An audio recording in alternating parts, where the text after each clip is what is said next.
दोस्तों, आज आप सुनेंगे अगाथा क्रिस्टी के बहुत ही इंटरेस्टिंग नॉवल हेलोवीन पार्टी का दूसरा भाग। इसका पहला भाग आप पहले ही सुन चुके हैं। अगर आपने ये अभी तक नहीं सुना है तो इसे सुनने के लिए ऊपर आई बटन पर क्लिक करें। तो आइए बिना देरी किए शुरू करते हैं हेलोवीन पार्टी का भाग 2। अध्याय 8।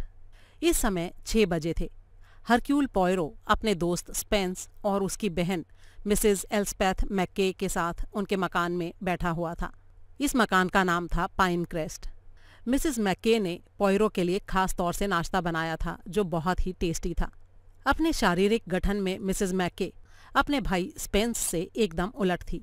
स्पेंस चौड़े कंधों वाला मोटा आदमी था, लेकिन उसकी बहन दुबली पतली और लंबी थी। उसकी आंखें चौड़ी थीं और नाक तोते की तरह टेढ़ी और नुकीली। बातचीत के दौरान पॉयरो को लगा कि मिसेस मैक्के काफ़ी तेज़ अक्ल वाली और समझदार औरत है और अपने भाई की ही तरह इस केस में गहरी दिलचस्पी ले रही है। नाश्ते के बाद पॉयरो ने बातचीत शुरू की। उसने कहा, इस गुत्थी को सुलझाना काफ़ी हद तक जॉयस के कैरेक्टर एनालिसिस पर निर्भर करता है। असल में जॉयस का कैरेक्टर मुझे काफ़ी हैरानी में डाल रहा है। उसकी इस बात पर स्पेंस ने तो कंधे उचका दिए, क्योंकि वो उसके बारे में ज़्यादा कुछ नहीं जानता था। लेकिन उसकी बहन मिसेस मैक्के ने तुरंत कहा, मैं तो यही कहूंगी कि जॉयस को झूठ बोलने की आदत थी। क्या वो पक्के तौर पर इस तरह की लड़की थी मिसेस मैक्के, जिसकी बात पर यकीन नहीं किया जा सकता? पॉयरो ने पूछा।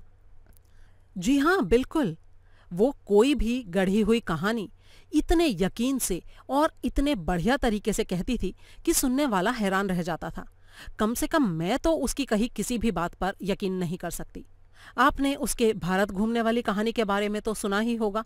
असल में हुआ ये था कि उन दिनों उसके स्कूल की छुट्टियां चल रही थीं और वो लोग अपने किसी संबंधी के यहाँ ये छुट्टियां बिताने गए थे।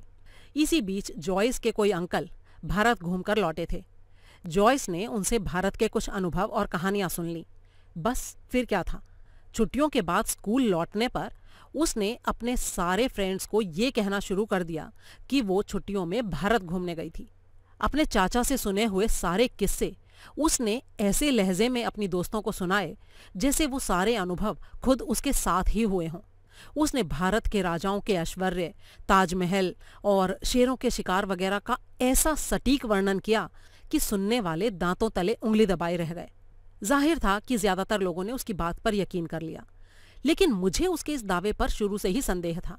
धीरे धीरे मेरा यह संदेह पक्का हो गया कि जॉयस भारत घूमने नहीं गई थी और साफ साफ झूठ बोल रही थी। इसका कारण ये था कि अक्सर रोज ही वो अपनी इस सो कॉल्ड भारत यात्रा के किस्से सुनाती रहती थी और हर बार उसके वर्णन में एग्जैजरेशन बढ़ती जाती थी। मिसाल के तौर पर, अगर पहले दिन वो भारत में देखे गए शेरों की संख्या कुछ और बताती तो अगले दिन उसकी संख्या में बढ़ोतरी कर देती। तीसरे दिन वो शेरों की संख्या और ज्यादा बढ़ जाती। इसी बात से मुझे ये साफ समझ में आ गया कि वो सिर्फ कहानियां सुना रही है। वो हर टाइम लोगों का ध्यान अपनी तरफ खींचना चाहती थी। शायद ये उसकी साइकोलॉजिकल ज़रूरत बन गई थी। स्पेंस ने अपनी बहन की बात काटते हुए कहा, लेकिन एल्स्पेथ, अगर कोई बच्चा भारत घूमने के बारे में अगर कभी बढ़ा चढ़ाकर कोई बात कह भी दे तो इसका मतलब ये थोड़ी हो जाएगा कि वो बच्चा हमेशा झूठ बोलता है। मिसेस मैक्के ने सफाई देते हुए कहा, मैं ये नहीं कहती स्पेंस कि जॉयस हमेशा झूठ बोलती थी, लेकिन इस तरह की लड़की के हर बयान में झूठ की गुंजाइश तो रहती ही है ना। मेरे ख्याल में उसकी इस बात पर बिल्कुल यकीन नहीं किया जाना चाहिए कि उसने कोई हत्या होते देखी थी। पॉयरो ने कहा, लेकिन आपको ये बात भी याद रखनी चाहिए कि उस बात को कहने के तुरंत बाद जॉयस की हत्या की गई है। तो क्या किसी झूठी या मनगढ़ंत कहानी के आधार पर उसकी हत्या संभव हो सकती है? मिसेस मैक्के ने कहा, जी हाँ, इस बात का एहसास मुझे भी है। इसीलिए मैं निश्चित तौर पर यह नहीं कह रही हूँ कि जॉयस द्वारा कही गई हत्या की बात एकदम ही झूठ थी। हो सकता है मैंने जॉयस के कैरेक्टर को समझने में कोई गलती की हो, लेकिन आप जॉयस को जानने वाले किसी भी आदमी से उसके बारे में पूछ लीजिए और वो आपको यही कहेगा कि जॉयस को बार बार लगातार झूठ बोलने की बहुत बुरी आदत थी। हत्या वाली बात जॉयस ने पार्टी शुरू होने से कुछ देर पहले कही थी। उस समय वो मिसेस ओलिवर से बात करते हुए काफ़ी एक्साइटेड थी। ऐसे माहौल में उसका वहाँ मौजूद लोगों को इम्प्रेस करने के लिए एक मनगढ़ंत कहानी बना देना काफ़ी नेचुरल बात हो सकती है। पॉयरो ने कहा, लेकिन हमारी सूचना के अनुसार उस समय मौजूद किसी भी आदमी ने उसकी बात पर यकीन नहीं किया था। आपको क्या लगता है मिसेस मैके, अगर जॉयस की बात सच थी तो उसने किसकी हत्या होते देखी होगी? मिसेस मैके ने दृढ़ता से जवाब दिया। मेरे विचार में तो किसी की भी नहीं, पॉयरो ने पूछा। लेकिन पिछले कुछ सालों में इस इलाके में या इसके आसपास कुछ मौतें तो जरूर हुई होंगी ना? इसका जवाब स्पेंस ने दिया। हाँ हुई हैं पॉयरो, लेकिन वो सब नॉर्मल मौतें थीं, जैसे किसी बूढ़े की मौत या किसी बीमार आदमी का मर जाना या फिर कोई एक्सीडेंट वगैरह। ये देखो पॉयरो, मैंने इस कागज पर कुछ नाम लिखे हैं। ये वो लोग हैं जो पिछले कुछ सालों में यहाँ रहे हैं और जिनकी जिंदगी या उसके किसी दूसरे पहलू के बारे में कोई शक की धारणा बनी हुई है। मैंने ये लिस्ट तुम्हारी हेल्प करने के लिए बनाई है, ताकि तुम्हें हर तरह के लोगों से अनगिनत सवाल पूछने से थोड़ी राहत मिल जाए। पॉयरो के कहने पर स्पेंस ने अपनी लिस्ट में लिखे नामों को पढ़ना शुरू किया। Mrs Lalwin Smith, Charlotte Banfield, Jenner White और लेस्ली फेरियर। फिर थोड़ी देर रुककर उसने मिसेस लाल्विन स्मिथ का नाम दोबारा से पढ़ा। मिसेस मैके ने कहा, हाँ, मिसेस लाल्विन स्मिथ के मामले से हमें इस बारे में कोई क्लू मिल सकता है। उसके साथ वो विदेशी लड़की रहती थी। विदेशी लड़की? पॉयरो ने पूछा। जी हाँ, एक विदेशी लड़की। और एक रात को वो लड़की अचानक कहीं चली गई। उसके बाद उसके बारे में फिर कभी किसी ने कुछ नहीं सुना। हो सकता है उस विदेशी लड़की ने मिसेस स्मिथ की दवाई में कुछ मिला दिया हो। मिसेस स्मिथ की मौत हो गई थी। उस विदेशी लड़की की योजना उनकी दौलत को हड़पने की थी। ये और बात है कि उसकी तकदीर ने अचानक अजीब सा पलटा खाया और उसे बिना कोई दौलत हथियाए ही गायब हो जाना पड़ा। पॉयरो ने सवाल किया, क्या वो लड़की मिसेस स्मिथ के पास मेड का काम करती थी? जी हाँ मिस्टर पॉयरो, मिसेस स्मिथ काफ़ी बूढ़ी थीं और वो लड़की उनकी सेवा करते हुए उनके पास ही रहती थी। लेकिन उनकी मौत के 1-2 हफ्ते बाद वो अचानक गायब हो गई थी। क्या वो अपने किसी प्रेमी के साथ भाग गई थी? पॉयरो ने पूछा। इस बारे में तो किसी को कुछ नहीं पता। किसी को ये भी नहीं पता कि उसका कोई प्रेमी था भी या नहीं। वैसे आमतौर पर इस इलाके में हर आदमी को ये पता होता है कि किस लड़की का कौन प्रेमी है, लेकिन उस लड़की के प्रेम या प्रेमी के बारे में किसी को कुछ पता नहीं। अच्छा, क्या मिसेस लाल्विन स्मिथ की मौत असामान्य किस्म की मौत थी? पॉयरो ने अगला सवाल किया। जी नहीं, उनको दिल की बीमारी थी। उनका रेगुलर इलाज चलता था। यहाँ के लोकल डॉक्टर उनको देखते थे। वो काफ़ी पैसे वाली थीं और बहुत बड़ी जागीर की मालकिन थीं। दिल की बीमारी और बुढ़ापे के कारण उनकी मौत तो आखिरकार निश्चित ही थी, लेकिन फिर भी वो मौत हुई थी एकदम अचानक। उनकी अचानक मौत से डॉक्टर फर्ग्यूसन भी काफ़ी हैरान हो गए थे। उनके अनुसार मिसेस स्मिथ की मौत इतनी जल्दी नहीं होनी चाहिए थी, लेकिन मौत पर तो किसी का कंट्रोल नहीं होता ना। इसके अलावा मिसेस स्मिथ डॉक्टर की सलाह पर अमल करने से भी हमेशा कतराती थीं। डॉक्टर उनको जो काम नहीं करने को कहता था वो ठीक वही काम किया करती थीं। जैसे उदाहरण के लिए मिसेस स्मिथ को बागवानी का बहुत शौक था और डॉक्टर के मना करने के बावजूद वो पूरा दिन बागवानी में ही जुटी रहती थीं। अब आप तो जानते ही हैं मिस्टर पॉयरो कि दिल की बीमारी वाले लोगों को ज़्यादा शारीरिक मेहनत नहीं करनी चाहिए, लेकिन मिसेस स्मिथ हमेशा ऐसा ही करती रहती थी। अच्छा, ये मिसेस लाल्विन स्मिथ एग्जैक्टली थी कौन और कहाँ से आई थी? क्या आप मुझे उनके बारे में थोड़ा विस्तार से बता सकती हैं? पॉयरो ने अगला सवाल किया। मिसेस मैके ने बताना शुरू किया। मिसेस स्मिथ दिल की बीमारी से पीड़ित होने के बाद ही यहाँ आई थीं। इससे पहले वो विदेश में रहती थीं। अपने जीवन के आखिरी दिन वो अपने भतीजे और उसकी पत्नी यानी मिस्टर और मिसेस ड्रेक के नज़दीक रहकर बिताने के लिए आई थीं। यहाँ आकर उन्होंने क्वेरी हाउस नाम का मकान खरीद लिया था। ये विक्टोरियन स्टाइल में बना एक बड़ा सा मकान था, जिसके चारों तरफ कुछ खाली खदानें बनी हुई थीं। इन खदानों को खूबसूरत गार्डन्स में विकसित करने की काफ़ी संभावनाएं थीं। मिसेस स्मिथ ने ऐसा करने का बीड़ा उठाया और हज़ारों पाउंड खर्च करके उनको अंडरग्राउंड बागों में विकसित करवाया। ऐसा करने के लिए उन्होंने विदेश से एक गार्डनिंग स्पेशलिस्ट को बुलवाया था और इसी काम पर अपना पूरा ध्यान लगा दिया था। ये अंडरग्राउंड गार्डन वाकई बहुत ही खूबसूरत बनाया गया है। तब तो मैं खुद जाकर इस खूबसूरत गार्डन को देखना चाहूँगा। हो सकता है इस केस को सुलझाने के लिए कोई क्लू वहाँ हाथ लग जाए। पॉयरो ने कहा, लेकिन ये तो बताओ स्पेंस, क्या वो औरत इतनी ज़्यादा पैसे वाली थी कि सिर्फ अपने शौक के लिए इस तरह का गार्डन बनवा डाले? हाँ पॉयरो, उसका पति शिपिंग में था और अपनी पत्नी के लिए बेशुमार दौलत छोड़ गया था। मिसेस स्मिथ की मौत तो होनी ही थी, लेकिन वो समय से कुछ पहले ही हो गई। लेकिन मरने के बाद किसी ने भी उसके नेचुरल होने पर संदेह नहीं किया। डॉक्टर ने बताया था कि अचानक दिल की धड़कन रुक जाने से मौत हुई थी। क्या मौत के बाद उनका पोस्टमार्टम नहीं किया गया था? पॉयरो ने पूछा।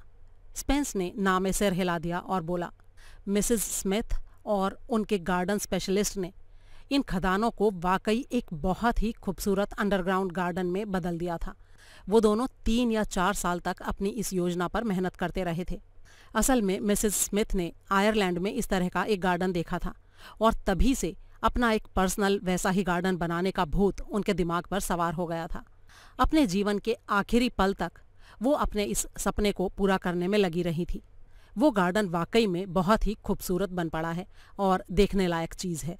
पॉयरो ने कुछ देर सोचा और अगला सवाल किया, क्या उनका डॉक्टर वही डॉक्टर है जो आजकल भी इस इलाके में अपनी प्रैक्टिस करता है और जिससे हम जल्दी ही मिलने जा रहे हैं? हाँ पॉयरो, उसका नाम डॉक्टर फर्ग्यूसन है। करीब 60 साल का होगा और इस पूरे इलाके में उसकी अच्छी साख है। अच्छा, अभी तुमने ये कहा स्पेंस कि मिसेस स्मिथ की मौत उस समय थोड़ी अस्वाभाविक लगी थी, तो इसके पीछे क्या कोई खास कारण था? इसका जवाब मिसेस मैके ने दिया। इसका एक कारण शायद वो विदेशी लड़की हो सकती है। लोगों का विचार है कि उसी लड़की ने मिसेस स्मिथ की वसीयत में फेरबदल की होगी। उसके अलावा आखिर वो काम और कर भी कौन सकता था? पॉयरो की आंखों में एक चमक सी आई। ये मिसेस स्मिथ के वसीयत में फेरबदल की क्या बात है? ये मामला तो अब धीरे धीरे और भी दिलचस्प होता जा रहा है, मिसेस मैके ने बताया। मिसेस स्मिथ की मौत के बाद जब उनकी वसीयत खोली गई तो पाया गया कि उसमें उनकी मौत के बाद कुछ फेरबदल की गई थी। ओह, तो क्या आपका मतलब ये है कि पुरानी वसीयत की जगह वहाँ कोई नई वसीयत रखी मिली थी? पॉयरो ने पूछा। अरे नहीं, पुरानी वसीयत के साथ ही एक खास नोट रखा हुआ मिला था जिसे कानूनी भाषा में कॉडिसिल कहा जाता है। असल में मिसेस स्मिथ ने अपनी वसीयत काफ़ी पहले से ही बनवा रखी थी। उस वसीयत के हिसाब से उनके पैसे का कुछ हिस्सा उनके कुछ पुराने नौकरों और कुछ चैरिटेबल ट्रस्ट्स को दिया जाना था, लेकिन ज़्यादातर हिस्सा और उनकी सारी जागीर उनके भतीजे और उसकी पत्नी मिस्टर और मिसेस ड्रेक के पास जानी थी।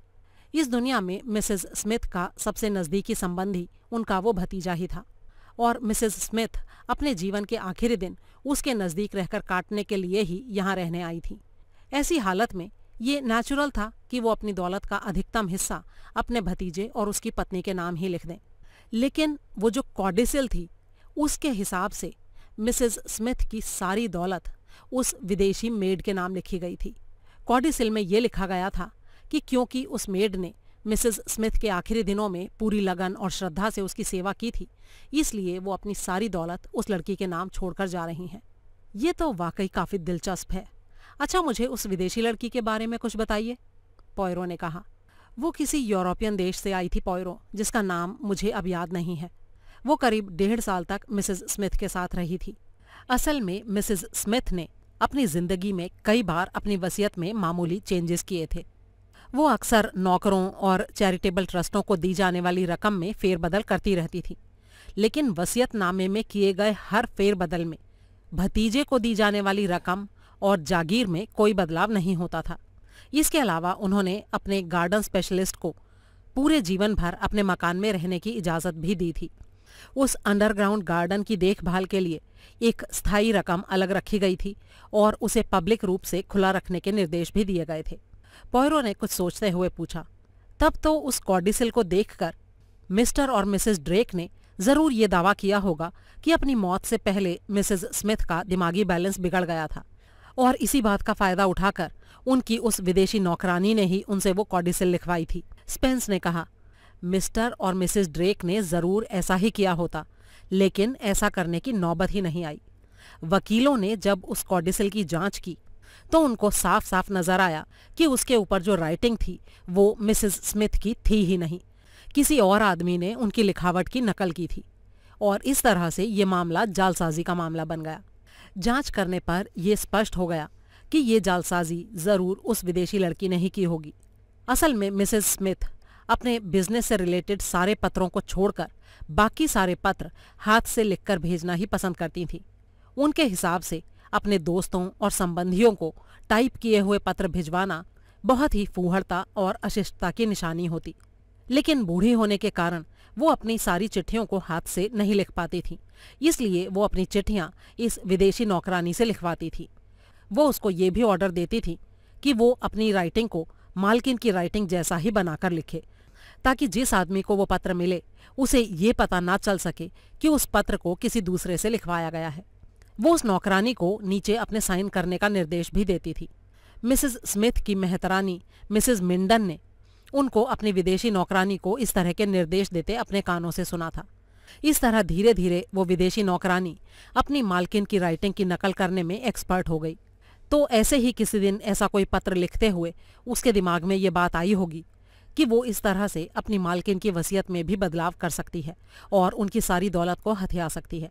मौका पाते ही उसने ज़रूर ऐसा ही किया होगा।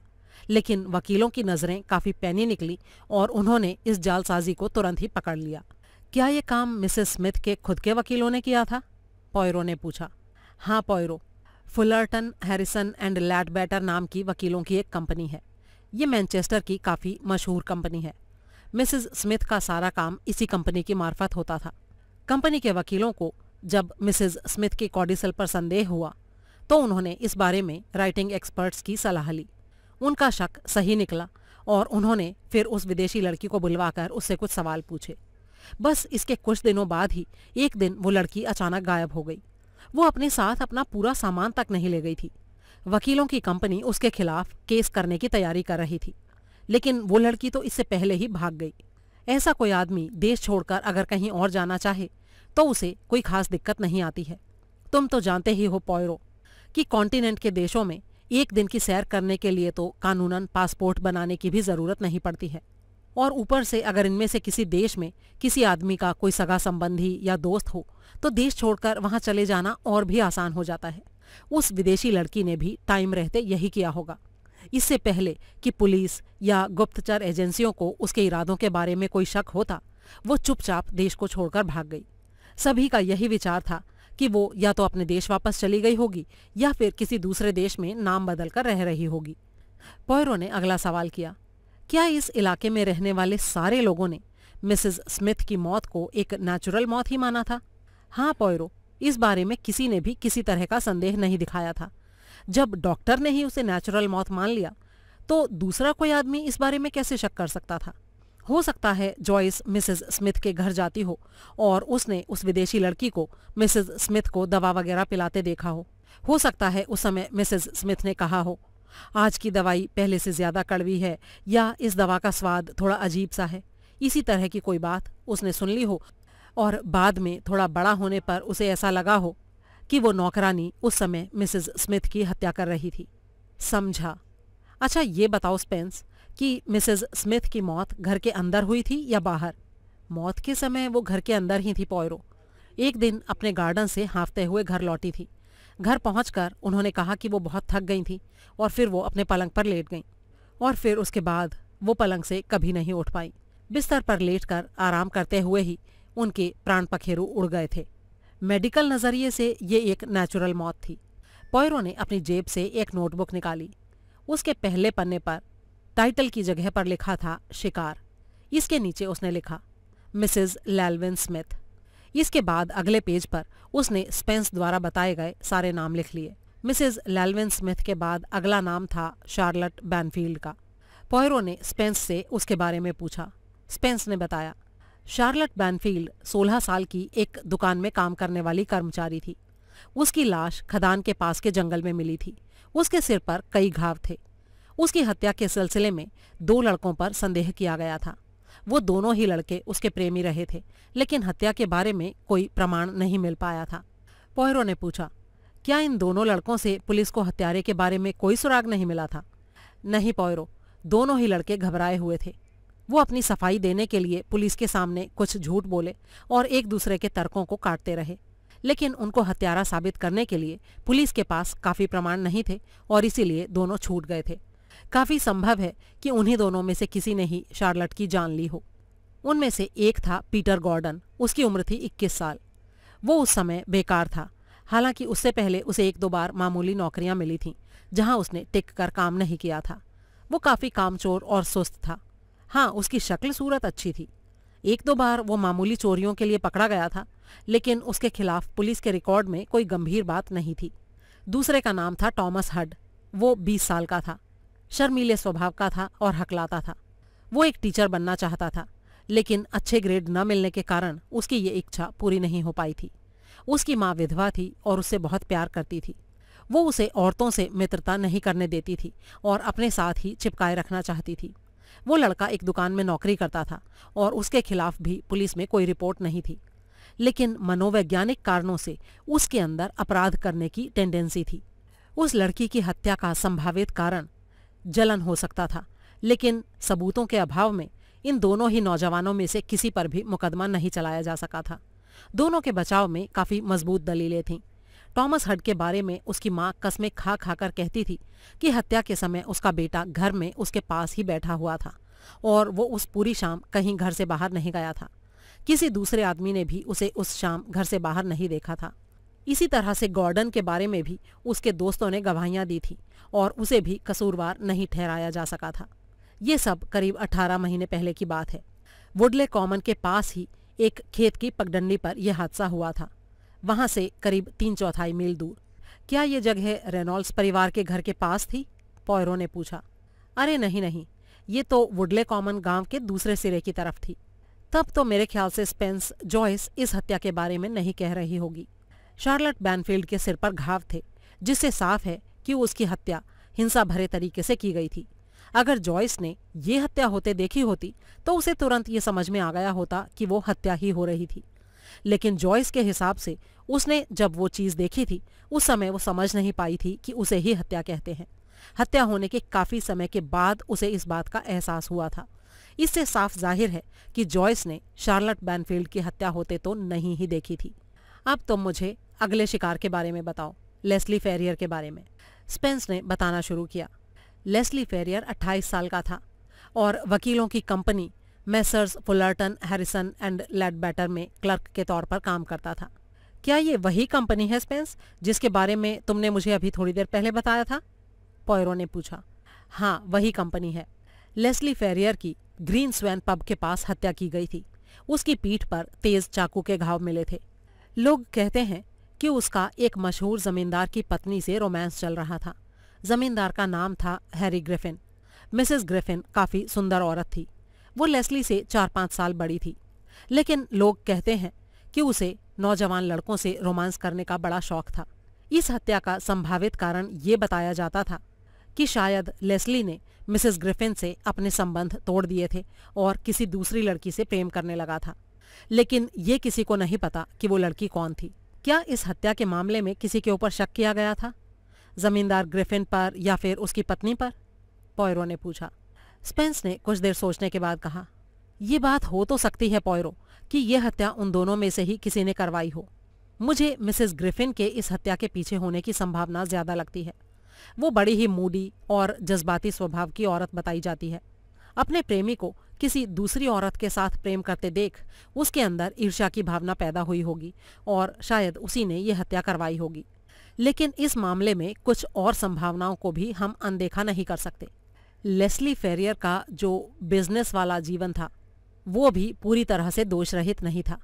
कुछ साल पहले वो अपनी कंपनी के हिसाब में गड़बड़ी करते हुए पकड़ा गया था, जालसाजी और धोखाधड़ी के मामले में। उसकी फैमिली बैकग्राउंड भी ठीक नहीं थी। उसके माँ बाप काफ़ी समय पहले से ही तलाक लेकर अलग अलग रहने लगे थे और लेस्ली को माँ बाप का प्यार नहीं मिल पाया था। खैर, जो जालसाजी वाला मामला था उसमें उसके मालिकों ने उसकी मदद की थी और थोड़े समय जेल भुगत कर वो बाहर आ गया था। इसके बाद ही उसे वकीलों की इस company Fullerton Harrison and Ledbetter में नौकरी मिली थी। क्या इस एक कड़वे अनुभव के बाद उसने अपना रास्ता सही कर लिया था? पॉयरो ने पूछा। इस बारे में निश्चित तौर से कुछ नहीं कहा जा सकता पॉयरो। अपने व्यावसायिक जीवन में तो वो थोड़ा सुधर गया था शायद और ठीक ठीक काम करने लगा था, लेकिन कहते हैं कि अपने कुछ दोस्तों के साथ वो जालसाजी भरे संबंध रखने से बाज नहीं आता था। तो कुल मिलाकर इसका मतलब ये हो सकता है कि उसने अपना रास्ता तो नहीं बदला, लेकिन अपने कामों में पहले से ज्यादा सतर्क और सावधान रहने लगा था। उसकी हत्या के बारे में दूसरी संभावना ये है कि हो सकता है उसकी हत्या उसी के किसी साथी ने की हो। वो अक्सर बुरी संगत में रहता था और बुरी संगत रखने से लोगों का यही हश्र होता है। और हाँ, एक बात और, उसके मरने के बाद उसके बैंक अकाउंट में काफ़ी पैसा मिला था। उसकी आमदनी के जितने भी साधन थे, ये पैसा उनसे कहीं ज्यादा था। पॉयरो ने कौतूहल से पूछा, क्या ये पैसा उसने उन वकीलों की कंपनी से चुराया था जहां वो काम करता था? नहीं, मेरे ख्याल से तो नहीं पॉयरो। उस कंपनी ने अपने एक अकाउंटेंट को रखा था। उस चार्टर्ड अकाउंटेंट की रिपोर्ट के हिसाब से कंपनी के हिसाब किताब में किसी भी तरह की कोई गड़बड़ नहीं थी। पॉयरो ने कुछ देर सोचा और फिर बोला, जहां तक मुझे लगता है जॉयस अपनी बात में इस हत्या का हवाला भी नहीं दे रही थी। अब बस एक नाम और बचता है स्पेंस, और वो है जैनेट वाइट। तो मुझे उसके बारे में भी बताओ प्लीज। स्पेंस ने बताया, जैनेट वाइट की उस समय गला घोटकर हत्या की गई थी जब वो स्कूल से अपने घर जा रही थी। वो अपनी एक साथी टीचर नोरा एम्ब्रोस के साथ रहती थी। नोरा एम्ब्रोस ने पुलिस को बताया था कि जैनेट अक्सर उसे एक आदमी के बारे में बताया करती थी जिससे वो कभी प्रेम किया करती थी, लेकिन अब उसने उससे संबंध तोड़ लिए थे।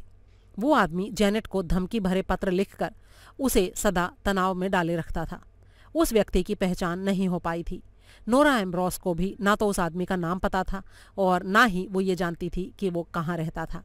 पॉयरो के चेहरे पर दिलचस्पी के भाव उभर आए और उसने कहा, आहा, ये कहानी बाकी कहानियों से ज्यादा दिलचस्प है।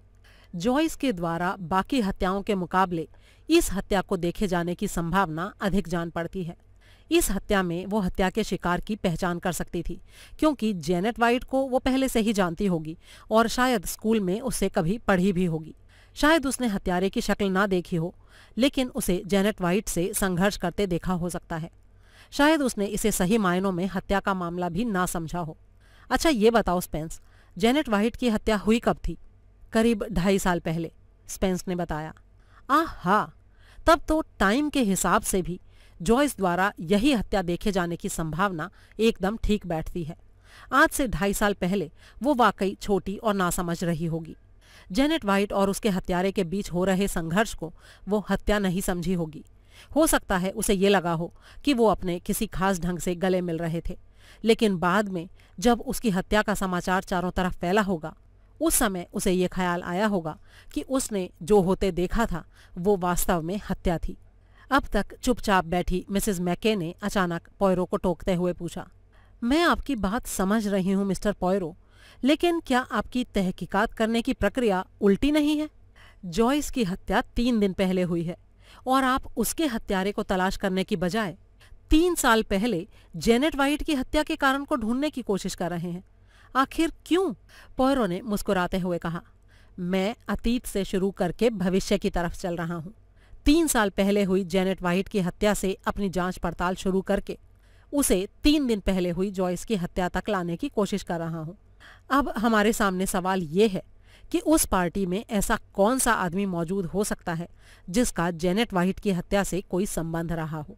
क्या तुम मुझे बता सकते हो स्पेंस कि पार्टी के दौरान या उससे पहले वहां पर कौन कौन लोग मौजूद थे? हाँ बिल्कुल बता सकता हूँ पॉयरो, मैंने उन सारे लोगों की एक लिस्ट बनाई है। क्या तुमने इस लिस्ट को पूरी तरह से चेक कर लिया है? पॉयरो ने पूछा। हाँ बिल्कुल पॉयरो, मैं एक भूतपूर्व पुलिस अधिकारी हूँ और हर तथ्य की पूरी तरह से जांच पड़ताल करता हूँ। मेरी लिस्ट एकदम एक्यूरेट और प्रमाणित है। इस लिस्ट में 18 नाम हैं। सुनो, Mrs Drake host, Mrs Butler, Mrs Oliver, Miss Whittaker school teacher, Reverend Charles Cottrell पादरी, साइमन लैम्पटन पादरी के assistant, Miss Lee doctor Ferguson की compounder, Ann Reynolds, Joyce Reynolds, Leopold Reynolds, Nicholas Ransom, Desmond Holland, Beatrice Ailey, Kathy Grant, Diana Brent, Mrs Garlton जो एक made है, Mrs मिंडन जो मेहतरानी है और मिसेस गुडबॉडी जो नौकरानी है। इन लोगों के अलावा कुछ नौकर और दूसरे लोग पार्टी के आयोजन के दौरान उस मकान में आते जाते रहे। जैसे उदाहरण के लिए इलेक्ट्रीशियन के कुछ नौकरों ने उस मकान में छोटे छोटे रंगीन बल्ब लगाए थे। कुछ और लोगों ने आईने और प्लेट ला कर दिए थे। आस पड़ोस के काफ़ी लोग थोड़ी थोड़ी देर के लिए वहां आए और मिसेस ड्रेक को पार्टी के लिए बधाई देकर चले गए। इस तरह के लोग उस मकान में ज़्यादा देर नहीं रुके थे। इसीलिए मैंने अपनी लिस्ट में उन लोगों का कोई उल्लेख नहीं किया है। लेकिन इस बात की संभावना तो फिर भी है कि इसी तरह के किसी आदमी ने जॉयस की बात को सुन लिया हो, क्योंकि वो अपनी बात को काफ़ी ज़ोर ज़ोर से बोल रही थी। लेकिन फ़िलहाल जो हालात हैं उनमें हमारी इस लिस्ट को हम पूरी लिस्ट कह सकते हैं, और इससे आगे जाने के लिए हमारे पास और साधन नहीं है। अब तुम खुद इस लिस्ट पर ध्यान दो। मैंने लिस्ट में लिखे नामों के आगे संक्षेप में उनका छोटा सा परिचय भी लिख दिया है। Thank you Spence. सिर्फ एक सवाल और, तुमने पार्टी में मौजूद कुछ लोगों से इस बारे में ज़रूर बात की होगी। क्या उनमें से किसी ने ये बताया कि जॉयस ने पार्टी से कुछ समय पहले किसी हत्या का जिक्र किया था?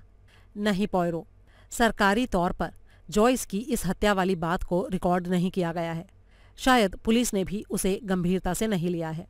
ये भी हो सकता है कि इस बारे में किसी ने पुलिस को बताया ही ना हो। मुझे तो खुद इस बारे में पता ही नहीं था, तुम्ही ने तो मुझे बताया था आकर। पॉयरो ने हैरानी भरे स्वर में कहा, ये तो बड़ी ही दिलचस्प बात है और महत्वपूर्ण भी। खैर चलो, अब मुझे डॉक्टर फर्ग्यूसन से मिलना है, उनसे मुलाकात का समय हो गया है। इतना कहकर पॉयरो ने स्पेंस की लिस्ट को अपनी जेब में रखा और कमरे से बाहर चला गया। अध्याय 9। डॉक्टर फर्ग्यूसन 60 साल की उम्र के व्यक्ति थे और मूल रूप से स्कॉटलैंड के रहने वाले थे। उन्होंने पॉयरो को गहरी नज़रों से देखा और फिर बोले, सुना है आपने इस इलाके में काफ़ी शोर शराबा मचवा रखा है, लेकिन मैं आपको बता दूं मिस्टर जासूस कि आपके यहाँ आने से कोई फ़ायदा होने की बजाय पुलिस के काम में बस रुकावटें ही आने वाली हैं। पॉयरो ने बड़ी ही विनम्रता से जवाब दिया, पुलिस के काम में रुकावटें पैदा करने का मेरा कोई इरादा नहीं है डॉक्टर फर्ग्यूसन। मैं तो यहाँ सिर्फ अपने पुराने दोस्त स्पेंस से मिलने आया हूँ, जो अपने विधवा बहन के साथ इसी इलाके में रहने लगा है। स्पेंस? अच्छा, वो पुराना पुलिस अधिकारी? हाँ, मैं उसे अच्छी तरह जानता हूँ। वो पुराने टाइप का एक ईमानदार पुलिस वाला रहा है। अच्छा, तुमने स्पेंस को क्या बताया मिस्टर जासूस, और स्पेंस ने तुम्हें क्या जानकारी दी? मेरा दोस्त स्पेंस और इंस्पेक्टर रेगलान दोनों ही मेरे ऊपर बहुत मेहरबान हैं, और मुझे पूरा यकीन है डॉक्टर कि आप भी मेरी मदद ज़रूर करेंगे। देखो भाई, मैं तुम्हारी कोई ख़ास मदद नहीं कर सकता। मुझे तो खुद भी नहीं पता कि असल में हुआ क्या था। मैंने तो बस यही सुना है कि मिसेस ड्रेक के घर हुई पार्टी के दौरान किसी बच्चे का सिर पानी से भरी बाल्टी में डुबोकर उसकी हत्या कर दी गई है। ये एक बहुत ही दर्दनाक घटना है, लेकिन इस तरह की घटनाएं आजकल काफ़ी आम हो गई हैं। दरअसल हमारे समाज का ढर्रा ही बिगड़ता जा रहा है। मानसिक रूप से इम्बैलेंस्ड लोग, जिनको पागलखानों में रखा जाना चाहिए, खुले आम सड़कों पर घूमते रहते हैं। पागलों के हॉस्पिटल पहले से ही भरे पड़े हैं, उनमें नए मरीजों को रखने की जगह ही नहीं है। ये ऐसे लोग यहाँ वहाँ घूमते रहते हैं और ऊट-पटांग हरकतें करते रहते हैं, लेकिन फिर भी आमतौर पर पार्टियों में घुसकर ये किसी का कत्ल नहीं करते। लेकिन इस बार तो ये अनहोनी भी हो ही गई है। क्या आप अपने अनुमान से बता सकते हैं डॉक्टर कि उस बच्ची की हत्या किसने की होगी? इस सवाल का जवाब देना इतना आसान है क्या? किसी के ऊपर इल्ज़ाम लगाने से पहले आपके पास ठोस सबूत होने चाहिए कि नहीं? अरे आप अंदाज़ा तो लगा ही सकते हैं ना डॉक्टर। अब अंदाज़ा तो कोई भी आदमी लगा सकता है। जब एक डॉक्टर के रूप में मुझे किसी बीमार आदमी का इलाज करने के लिए बुलाया जाता है, तब मुझे अंदाज़ा लगाना ही पड़ता है उसकी बीमारी का इलाज करने के लिए। लेकिन वो अंदाज़ा ठोस जानकारियों पर आधारित होता है। जैसे उदाहरण के लिए मुझे ये जानना पड़ता है कि रोगी ने पिछले दिनों से क्या क्या खाया है, किस तरह के लोगों के कांटेक्ट में रहा है, उसकी कोई बीमारियों की हिस्ट्री है कि नहीं। इन सारी बातों के आधार पर मैं उसकी बीमारी के बारे में अनुमान लगाता हूँ और उसके बाद ही रोग का इलाज शुरू होता है। लेकिन अब ये काम, यानी अनुमान लगाने वाला काम, जल्दबाजी में और सॉलिड सबूतों के बिना तो नहीं हो सकता ना। अच्छा ठीक है डॉक्टर, ये बताइए, क्या आप इस बच्ची जॉयस को जानते थे? हाँ, जानता था। उनका फैमिली डॉक्टर मैं ही तो हूँ। इस इलाके में 2 ही डॉक्टर हैं, वॉरेल और मैं। जॉयस आमतौर पर एक ठीक ठाक सी लड़की थी और बहुत कम ही बीमार पड़ती थी। उसे कोई खास बीमारी नहीं थी, बस यही थोड़ा बहुत जुकाम खांसी वगैरह हो जाता था। खाने में वो बड़ी पेटू थी और बहुत ही बातूनी भी थी। ज़्यादा खाने से कभी कभी उसका पेट खराब हो जाता था, लेकिन ज़्यादा बोलने की आदत ने उसका अभी तक कोई नुकसान नहीं किया था।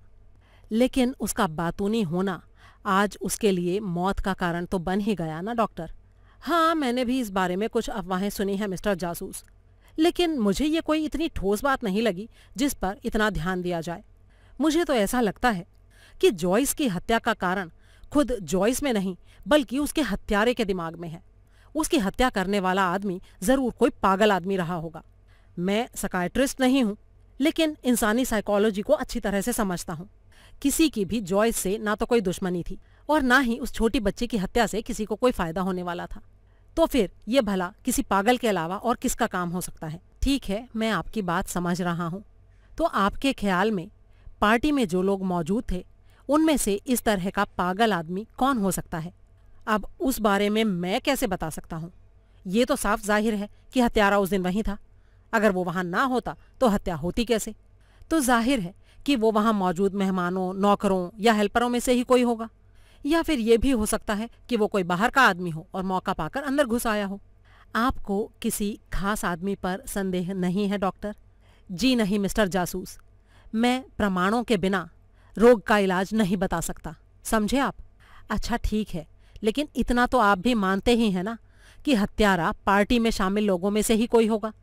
आखिर बिना हत्यारे के तो हत्या नहीं हो सकती ना? पॉयरो ने थोड़ा झुंझलाते हुए कहा। अजी कुछ जासूसी नॉवेल्स में तो ये भी संभव हो जाता है। आपकी वो जो चहेती नॉवेलिस्ट है ना, वो आपको इस बारे में ज्यादा बेहतर बता सकती हैं। और जहां तक जॉयस की हत्या का सवाल है तो उस बारे में तो ये निश्चित ही है कि हत्यारा पार्टी में जरूर रहा होगा, चाहे वो कोई मेहमान हो, नौकर हो या कोई बाहरी आदमी हो। उस मकान को जानने वाले किसी भी आदमी के लिए ऐसा काम करना मुश्किल नहीं है। और हाँ, आपकी जानकारी के लिए एक बात और बता दूं मिस्टर जासूस, कि उस पार्टी में थोड़ी देर के लिए मैं भी शामिल हुआ था। मैं वहां काफी देर के बाद गया था और मेरे वहां जाने का उद्देश्य सिर्फ ये देखना था कि पार्टी में क्या हो रहा था, समझे आप? अध्याय 10। इसके बाद पॉयरो मिस एमलिन से मिलने उसके स्कूल पहुंचा। मिस एमलिन स्कूल की प्रिंसिपल थी और इस समय अपने कमरे में बैठी हुई थी। मिस्टर पॉयरो, आपसे मिलकर मुझे बहुत खुशी हुई। मैंने आपके बारे में काफ़ी सुन रखा है। प्लीज़ बैठिए और मुझे बताइए कि आप जॉयस की हत्या के बारे में मुझसे क्या जानना चाहते हैं। ये हादसा वाकई बहुत ही दर्दनाक था। कोई सोच भी नहीं सकता था कि इस इलाके में इस तरह की कोई हत्या हो सकती है। ये बच्चों की पार्टी थी और ऐसी पार्टी में ऐसा काम होना बहुत ही हैरानी भरा और दुखदाई है। मुझे लगता है कि इस हत्या का कारण मनोवैज्ञानिक रहा होगा। क्या आप मेरे विचार से सहमत हैं मिस्टर पॉयरो? जी नहीं मिस एमलिन, मेरे ख्याल से ये हत्या भी दूसरी तरह की हत्याओं की ही तरह थी और इसके पीछे जरूर कोई विशेष इरादा रहा होगा। विशेष इरादा? जी हाँ मिस एमलिन, पार्टी से कुछ घंटे पहले जब पार्टी की तैयारियां चल रही थीं, उस समय जॉयस ने एक बहुत ही महत्वपूर्ण बात कही थी। उसने कहा था कि कुछ साल पहले उसने अपनी आंखों के सामने एक हत्या होते देखी थी। क्या उस समय वहां मौजूद लोगों ने उसकी बात पर यकीन किया था मिस्टर पॉयरो? जी नहीं, मुझे जहां तक बताया गया है अधिकतर लोगों ने उस पर यकीन नहीं किया था। जी हाँ मिस्टर पॉयरो, मेरा भी यही ख्याल था। मैं जॉयस को अच्छी तरह से जानती थी। वो क्लास में एक साधारण किस्म की लड़की थी, लेकिन झूठ बोलना जैसे उसके स्वभाव का एक हिस्सा ही था। मैं ये नहीं कहती कि वो जानबूझकर झूठ बोलकर किसी को धोखा देना चाहती थी। असल में उसके अंदर गप्पे हाँकने की बहुत बुरी बीमारी थी। वो अक्सर ऐसी घटनाओं के बारे में कहती रहती थी जो घटनाएं कभी हुई ही नहीं होती थी, और इस तरह की बातों से उसकी क्लास की लड़कियां उससे बहुत इम्प्रेस हो जाया करती थीं। ऐसा करना जॉयस की आदत सा बन चुका था। पॉयरो ने पूछा, तो आपके ख्याल से जॉयस की ये बात लोगों को इम्प्रेस करने के इरादे से कही गई थी? जी हाँ मिस्टर पॉयरो, मुझे तो लगता है कि वो खास करके मिसेस ओलिवर को ही इम्प्रेस करना चाहती होगी। तो इसका मतलब मिस एमलिन, आप जॉयस की इस बात को सिर्फ एक कल्पना मानती हैं? देखिए मिस्टर पॉयरो, मैं ये तो नहीं कहूँगी कि सारी बात ही कल्पना रही होगी। हो सकता है उसने कोई मामूली सी दुर्घटना देखी हो या खेल के मैदान में किसी खिलाड़ी के सिर पर बॉल लगते देखा हो, और मेरे ख्याल से उसने इसी तरह की किसी मामूली सी बात को बढ़ा चढ़ाकर हत्या का मामला बना दिया होगा। ठीक है मिस एमलिन, इसका मतलब ये हुआ कि जॉयस की हत्या के बारे में हम सिर्फ एक ही बात निश्चित रूप से कह सकते हैं, और वो ये कि उसका हत्यारा उस दिन की पार्टी में मौजूद रहा होगा। जी हाँ मिस्टर पॉयरो, ये तो नेचुरल है। बिना हत्यारे के भला हत्या कैसे हो सकती थी? पॉयरो ने अगला सवाल किया। क्या आप हत्यारे के बारे में कोई अनुमान लगा सकते हैं मिस एमलिन? आपका ये सवाल बिल्कुल वाजिब है मिस्टर पॉयरो। पार्टी में जो बच्चे मौजूद थे वो 9 से 15 के बीच की उम्र के रहे होंगे, और जहाँ तक मुझे लगता है वो सारे मेरे ही स्कूल के स्टूडेंट्स होंगे। तो स्कूल की प्रिंसिपल होने के नाते मेरे लिए उन बच्चों को और उनकी फैमिली बैकग्राउंड को जानना नेचुरल हो जाता है। एक मिनट मिस एमलिन, मैंने सुना है कि 1 या 2 साल पहले आपके स्कूल की एक टीचर का गला घोंटकर कत्ल कर दिया गया था। क्या आप मुझे उसके बारे में कुछ बता सकते हैं? जी हाँ मिस्टर पॉयरो, आप जेनेट वाइट की बात कर रहे हैं ना? वो 24 साल की एक बहुत ही भावुक सी लड़की थी। वो देखने में काफ़ी खूबसूरत थी और ऐसे में कई नौजवानों का उसकी तरफ आकर्षित हो जाना एक नेचुरल सी बात थी। लेकिन जहाँ तक मुझे पता है वो उस टाइम अकेली ही थी। जेनेट के हत्यारे का कोई पता नहीं चल पाया था। पुलिस को इस बारे में कई नौजवानों पर संदेह था और पुलिस ने काफ़ी छानबीन भी की थी, लेकिन उनको हत्यारे का पता नहीं चला था। पॉयरो ने एक पल ध्यान से मिस एमलिन को देखा और फिर बोला, कम से कम एक टॉपिक पर तो हम दोनों के विचार समान ही हैं, और वो ये कि हम दोनों ही हत्या को बुरा काम मानते हैं। ये बात सुनकर मिस एमलिन चौंक गई और पॉयरो के चेहरे को ध्यान से देखने लगी। फिर उसने नॉर्मल स्वर में कहा, आपकी ये बात काफ़ी इम्पॉर्टेंट है, खास तौर से इसलिए क्योंकि आज हमारे समाज का एक विशेष वर्ग हत्या जैसे अपराध को भी एक सामान्य अपराध समझने लगा है। वैसे मेरे ख्याल से मिस्टर पॉयरो, आपको मिस विटेकर से बात करनी चाहिए। हो सकता है इस केस में वो आपकी कुछ हेल्प कर सके। मैं अभी उसे भेज देती हूँ। इतना कहकर मिस एमलिन कमरे से बाहर चली गई। करीब 5 मिनट बाद दरवाज़ा खुला और 40 साल की एक औरत कमरे में दाखिल हुई। जी कहिए मिस्टर पॉयरो, मैं आपकी क्या सहायता कर सकती हूँ?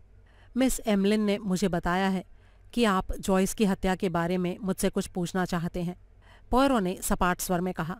मैं बेकार के प्रश्नों में टाइम बर्बाद न करके सीधा मेन मुद्दे पर आता हूँ। ये बताइए कि क्या आप उस पार्टी में शामिल थीं? जी हाँ, शामिल थी। क्या आपने पार्टी शुरू होने से पहले उसकी तैयारियों में भी हिस्सा लिया था? जी नहीं, पार्टी ऑर्गेनाइज करने के लिए मिसेस ड्रेक को किसी तरह की मदद की ज़रूरत ही नहीं थी। इस तरह के कामों में वो खुद ही एकदम एक्सपर्ट हैं। इसके अलावा उनके पास कई नौकर चाकर भी हैं, इसीलिए उनको पड़ोसियों की मदद की ज़रूरत नहीं थी। तो इसका मतलब आप सिर्फ एक मेहमान के रूप में ही उस पार्टी में शामिल हुई थी? जी हाँ। उस पार्टी में क्या क्या हुआ था? देखिए, पार्टी में हुए प्रोग्राम्स के बारे में तो आपको पहले ही पता चल गया होगा। आप शायद मुझसे ये जानना चाहते हैं कि क्या मैंने उस पार्टी में कोई ख़ास बात नोट की, या क्या मेरे विचार से उस पार्टी में कोई ख़ास बात हुई जिसका कोई ख़ास महत्व रहा हो। जी हाँ, आपने एकदम सही कहा मिस विटेकर, पॉयरो ने कहा। ठीक है, तो मैं आपको ऐसी ही एक बात बताती हूँ। पार्टी का पूरा प्रोग्राम एकदम अच्छी तरह से हुआ। ग्रैंड फिनाले था स्नैपड्रैगन कंपटीशन। अब आप तो जानते ही हैं मिस्टर पॉयरो कि इस कंपटीशन में एक गर्म तवे पर किशमिश रखी जाती हैं और फिर सभी लोग उन गर्म किशमिश के दानों को उठाने की कोशिश करते हैं। इस कंपटीशन के दौरान कमरा काफ़ी गर्म हो गया था और गर्मी से परेशान होकर मैं बाहर हॉल में निकल आई थी। हॉल में खड़े हुए जब मैंने यूं ही मकान की पहली मंजिल की तरफ नज़र डाली तो मैंने देखा कि मिसेस ड्रेक पहली मंजिल के बाथरूम से निकलकर सीढ़ियों के पास पहुंची हुई थीं। उनके हाथ में फूलों और पत्तियों से सजा हुआ एक बड़ा सा गुलदस्ता था। उनकी नज़रें नीचे हॉल की तरफ थीं, लेकिन वो हॉल के उस कोने की तरफ नहीं देख रही थी जहां मैं खड़ी थी, बल्कि उस कोने की तरफ देख रही थी जहां से एक दरवाज़ा लाइब्रेरी की तरफ जाता था। उनके हाथ में जो फूलदान था वो काफ़ी भारी था और वज़न के कारण एक तरफ को झुका जा रहा था। मेरे ख्याल से वो पानी से भरा हुआ था। मिसेस ड्रेक उसी पोजीशन में सीढ़ियों के मुहाने पर खड़ी रहीं और उनकी नज़रें नीचे हॉल में लाइब्रेरी की तरफ जाने वाले दरवाजे पर टिकी रहीं। फिर अचानक वो चौंक पड़ी। मुझे लगता है कि उनको कोई ऐसी चीज़ दिखी जिसको देखकर वो घबरा गईं और फिर चौंक पड़ी। थोड़ी देर तक उनकी नज़रें उसी दरवाजे की तरफ टिकी रहीं और वो बिल्कुल पत्थर की मूर्ति की तरह खड़ी रहीं। ऐसी ही हालत में उनके हाथ से वो फूलदान छूटकर नीचे हॉल में गिर गया और चकनाचूर हो गया। उस फूलदान का सारा पानी भी फर्श पर बिखर गया था। आपको क्या लगता है मिस विटेकर, मिसेस ड्रेक ने ऐसी क्या चीज़ देखी होगी जिसने उनको इतनी बुरी तरह से चौंका दिया? वो तो मुझे नहीं पता मिस्टर पॉयरो। हो सकता है उन्होंने उस दरवाजे को खुलते या उसके हत्थे को घूमते देखा हो, या फिर उन्होंने किसी ऐसे आदमी को दरवाजे के अंदर दाखिल होते या दरवाजे से बाहर आते देखा हो जिसको देखने की उन्हें कोई उम्मीद ना हो। वो आदमी कोई अजनबी हो सकता है, या फिर कोई ऐसा व्यक्ति जिसे उस समय वहां नहीं होना चाहिए था। मिसेस ड्रेक के चौंकने का कोई इसी तरह का और कारण भी हो सकता है। क्या आपकी नज़रें भी लाइब्रेरी के दरवाजे की तरफ थीं, मिस विटेकर? जी नहीं, मेरी नज़रें तो मिसेस ड्रेक की तरफ थीं। और क्या आपको पूरा यकीन है कि वो लाइब्रेरी की तरफ जाने वाले दरवाजे को देखकर ही चौंकी थीं? जी हाँ मिस्टर पॉयरो, इस बारे में मैं पूरी तरह से सुनिश्चित हूँ। मिसेस ड्रेक इतनी बुरी तरह से चौंकी थीं कि उनके हाथ से वो फूलदान छूट गया था और हॉल के फर्श पर गिरकर चकनाचूर हो गया था। अच्छा, क्या आपने उस दरवाजे से किसी को बाहर निकलते देखा था? जी नहीं मिस्टर पॉयरो, मैं पहले ही आपको कह चुकी हूँ कि मेरी नज़रें उस दरवाजे की तरफ थीं ही नहीं। लेकिन इतना मुझे पता है कि उस दरवाजे से निकलकर कोई भी आदमी हॉल में नहीं आया था। अगर कोई व्यक्ति दरवाजे से बाहर निकला भी होगा तो मेरे ख्याल से वापस लाइब्रेरी के अंदर चला गया होगा। अच्छा ठीक है, ये बताइए कि इसके बाद मिसेस ड्रेक ने क्या किया? जी, उन्होंने फूलदान के टूटने पर अफसोस जाहिर किया और सीढ़ियों से उतरकर नीचे आ गईं। गुस्से और अफसोस की मिलीजुली भावना में उन्होंने फूलदान के टूटे हुए टुकड़ों को अपने पैरों से लात मारकर इधर उधर खिसका दिया। इतनी देर में मैं भी वहां पहुंच गई थी। मैंने तेजी से झाड़ू मारकर कांच के टुकड़ों को एक किनारे पर कर दिया। क्योंकि पार्टी अभी चल ही रही थी, इसलिए उस समय इससे ज्यादा सफाई कर पाना संभव नहीं था। उस समय तक बच्चे स्नैपड्रैगन कंपटीशन खत्म करके कमरे से बाहर निकलने लगे थे और इसके थोड़ी देर बाद ही पार्टी खत्म हो गई थी। ठीक है, ये बताइए कि क्या मिसेस ड्रेक ने अपने चौंकने और चौंकने के कारण का आपसे कोई जिक्र नहीं किया? जी नहीं, उन्होंने इस बारे में मुझसे कोई बात नहीं की। लेकिन आपको पूरा यकीन है ना कि वो किसी चीज़ को देखकर चौंक पड़ी थी? जी हाँ, मुझे तो पूरा यकीन है, लेकिन शायद ये भी हो सकता है कि मैं एक साधारण सी बात को अनजाने में ही बहुत ज़्यादा ही महत्व दे रही हूँ। हो सकता है उनके चौंकने का कोई खास कारण ना हो। देखिए मिस विटेकर, मैं मिसेस ड्रेक से अब तक सिर्फ एक ही बार मिला हूँ। अपनी पहली ही मुलाकात में मुझे ये समझते देर नहीं लगी थी कि मिसेस ड्रेक एक मजबूत और आत्मविश्वासी स्वभाव वाली औरत हैं और किसी मामूली बात पर वो चौंक नहीं सकती। क्या आप मेरी इस बात से सहमत हैं? जी हाँ, पूरी तरह से सहमत हूँ मिस्टर पॉयरो।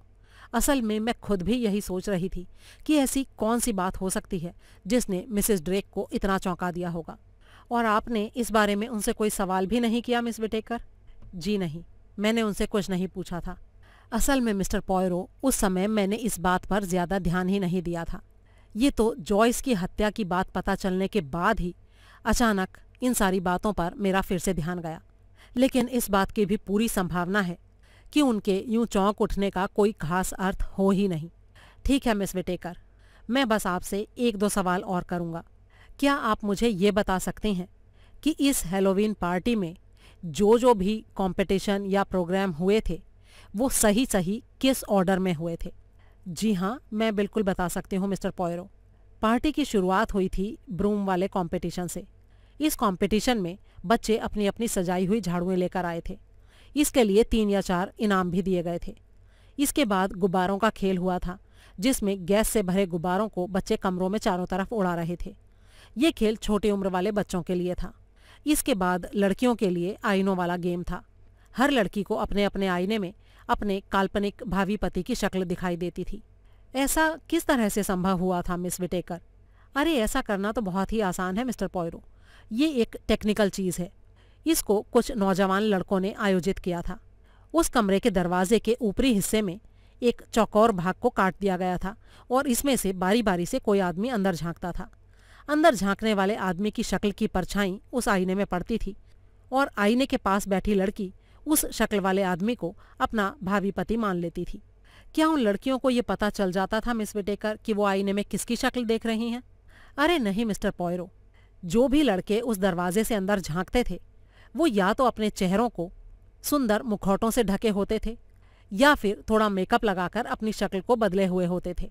असल में इस खेल का मुख्य उद्देश्य सिर्फ थोड़ा हंसी मजाक और मनोरंजन करना था। इसके बाद इसी तरह के कुछ और कंपटीशन हुए, फिर डांस हुआ और उसके बाद डिनर और फिर सबसे लास्ट में स्नैपड्रैगन कंपटीशन।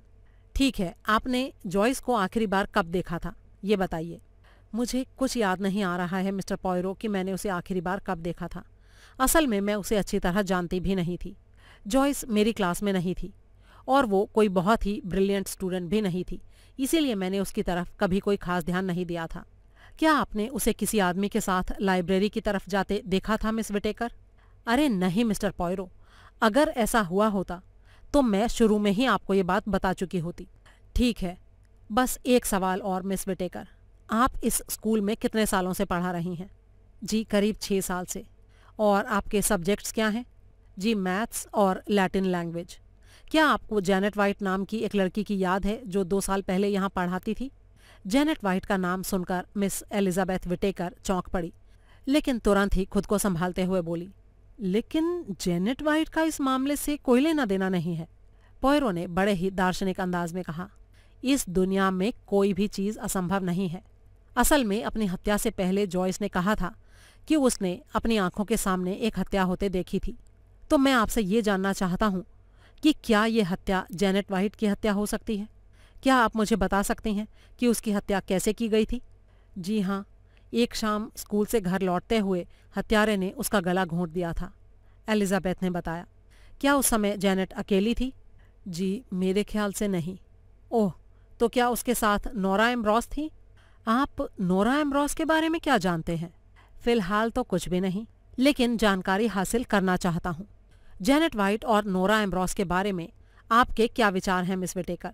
जी वो दोनों ही बहुत ही खूबसूरत और आकर्षक थीं, लेकिन उनके स्वभाव और व्यवहार में काफ़ी अंतर था। लेकिन अब उन पुरानी बातों को कुरेदने से क्या फ़ायदा? कई बार पुरानी बातें वर्तमान समस्याओं को हल कर देती हैं मिस विटेकर। ये बताइए कि नोरा एम्ब्रॉस आजकल कहाँ है? जैनेट की हत्या के बाद वो यहाँ काफ़ी मायूस रहने लगी थी, क्योंकि वो दोनों गहरी दोस्त थीं।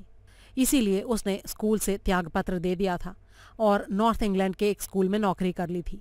क्या पुलिस उस केस को सॉल्व कर पाई थी? जी नहीं। ठीक है मिस विटेकर, इन जरूरी सूचनाओं के लिए धन्यवाद। अब मैं चलता हूँ। अध्याय 11। इसके बाद पॉयरो क्वेरी हाउस पहुंचा और उसके मेन गेट को देखने लगा। क्वेरी हाउस नाम का ये मकान विक्टोरियन स्टाइल में बना हुआ था।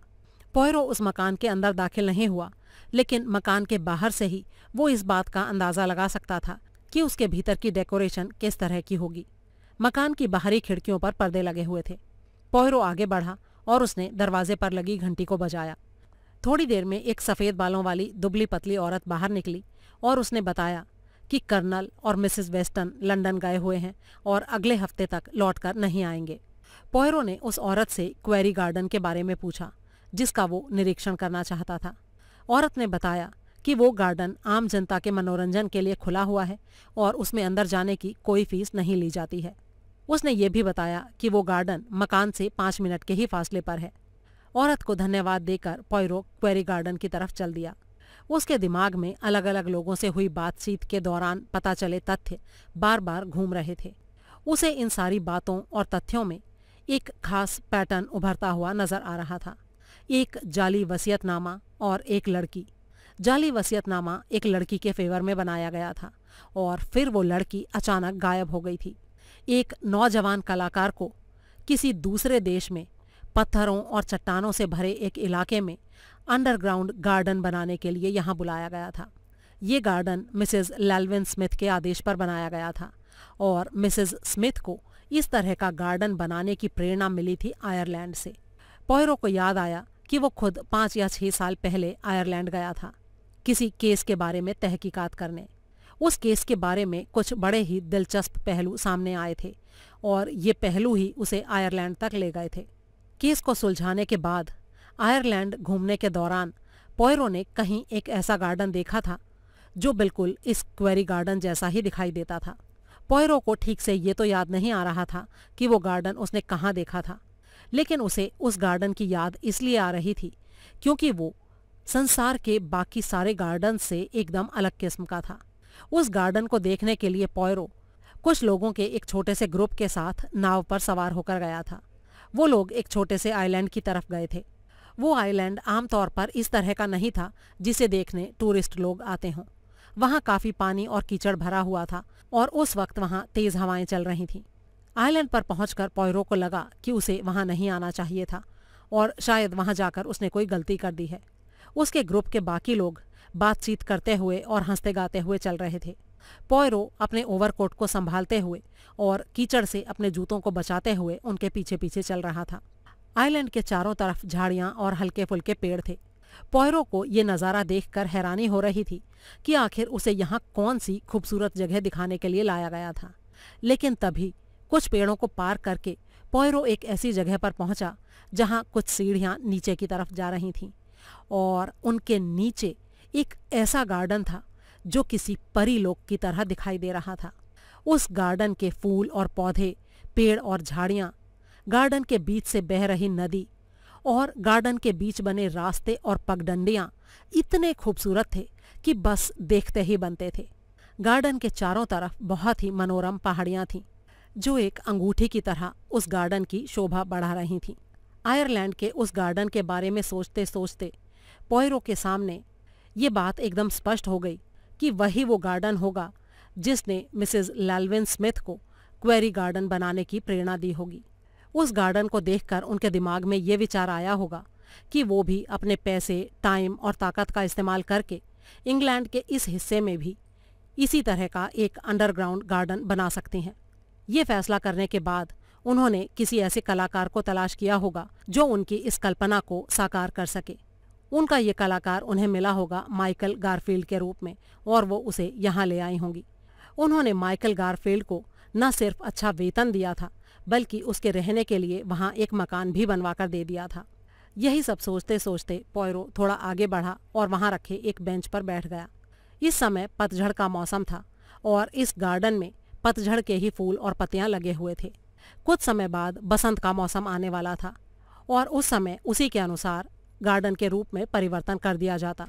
अगर पतझड़ के मौसम में ये फूल और पत्तियां इतने खूबसूरत लग सकते थे तो बसंत ऋतु में तो इस गार्डन की छटा ही निराली होगी।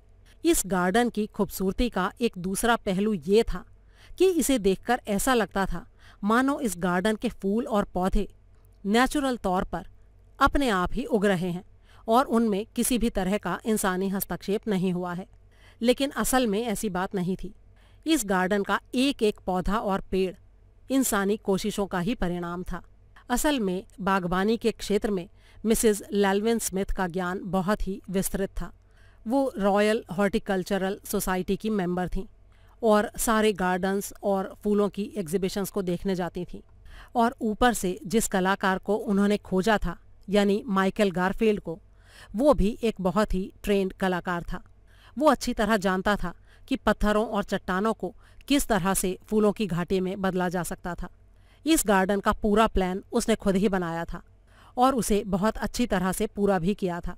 इस काम को करने के लिए पैसे की कोई कमी नहीं थी क्योंकि मिसेस स्मिथ के पास काफ़ी पैसा था और वो खुले दिल से इस प्रोजेक्ट पर पैसा लगा रही थी। पॉयरो सोचने लगा कि क्वेरी हाउस में कौन लोग रहते थे। स्पेंस ने उसे सिर्फ इतना ही बताया था कि उस मकान में एक रिटायर्ड कर्नल और उसकी पत्नी रहते हैं। लेकिन उस मकान को देखकर पॉयरो को लग रहा था कि इस मकान में रहने वाले लोगों को पौधों से उतना प्यार नहीं था जितना किसी ज़माने में मिसेस लैल्विन स्मिथ को रहा होगा। यही सब सोचते हुए पॉयरो पगडंडियों पर आगे बढ़ने लगा। तभी सामने की तरफ कुछ देखकर वो चौंक पड़ा। पगडंडी के दूसरे छोर पर एक घने पेड़ के पास उसे किसी की आकृति दिखाई दी थी। पॉयरो को याद आया कि स्पेंस की बहन ने उसे बताया था कि सालों पहले वहाँ एक हत्या हुई थी। उस समय ये जगह ये खूबसूरत गार्डन नहीं था बल्कि उसकी जगह वहाँ चट्टानें थीं। थोड़ा और आगे बढ़ने पर पॉयरो को अब वो आकृति साफ नजर आने लगी। ये एक नवयुवक था जो बहुत ही ज्यादा खूबसूरत था, बिल्कुल पौराणिक देवी देवताओं की तरह। पॉयरो पगडंडी पर थोड़ा और आगे बढ़ा और उसे देखकर वो नवयुवक भी पेड़ों के झुरमुट से निकलकर उससे मिलने के लिए बाहर निकल आया।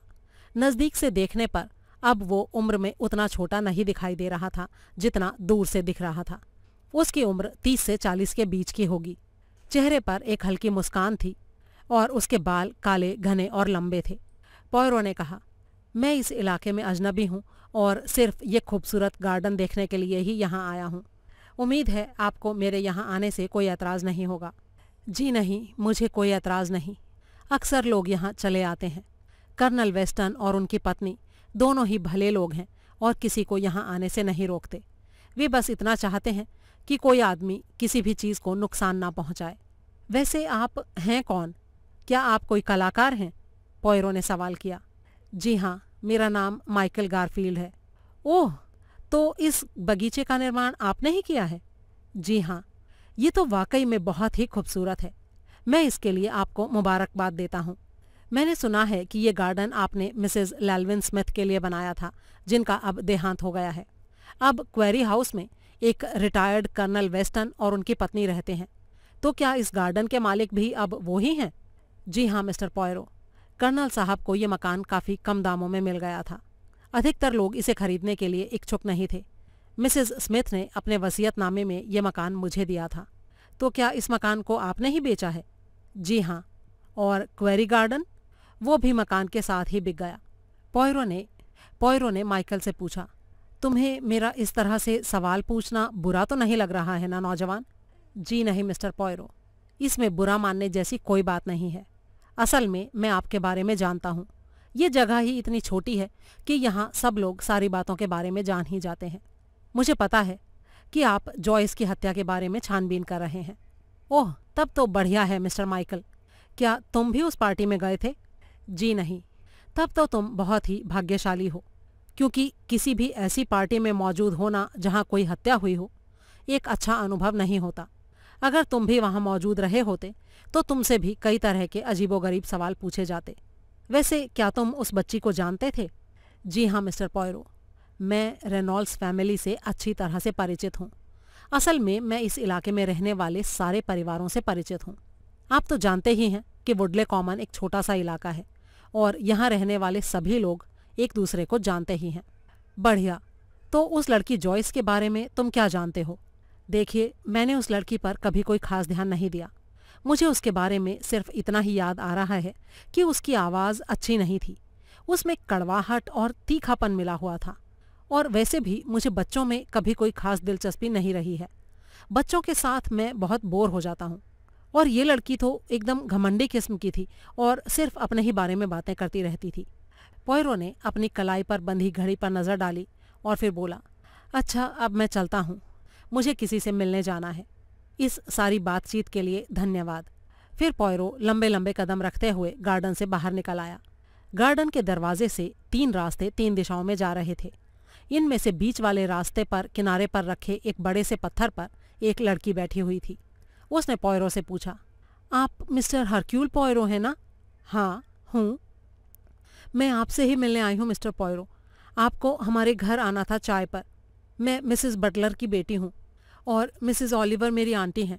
आप पहले ही काफ़ी लेट हो गए हैं। चलिए, मैं आपको छोटे रास्ते से लेकर चलती हूँ। हाँ, मुझे लेट हो जाने का अफसोस है बच्ची। असल में मैं एक आदमी से बात करने लग गया था। हाँ, मैं जानती हूँ। आप माइकल से बात कर रहे थे ना? हाँ, मैं माइकल से ही बात कर रहा था। अगर तुम बुरा ना मानो तो क्या मैं तुम्हारी उम्र पूछ सकता हूँ? जी हाँ, मैं भला क्यों बुरा मानूंगी। मैं 12 साल की हूँ। अगले साल बोर्डिंग स्कूल में जा रही हूँ। चलिए, अब आप देर मत कीजिए और चलिए मेरे साथ। अच्छा, तुम्हारा नाम क्या है? मिरांडा। चलिए, हम एक काम करते हैं। हम इस वाले रास्ते से चलते हैं।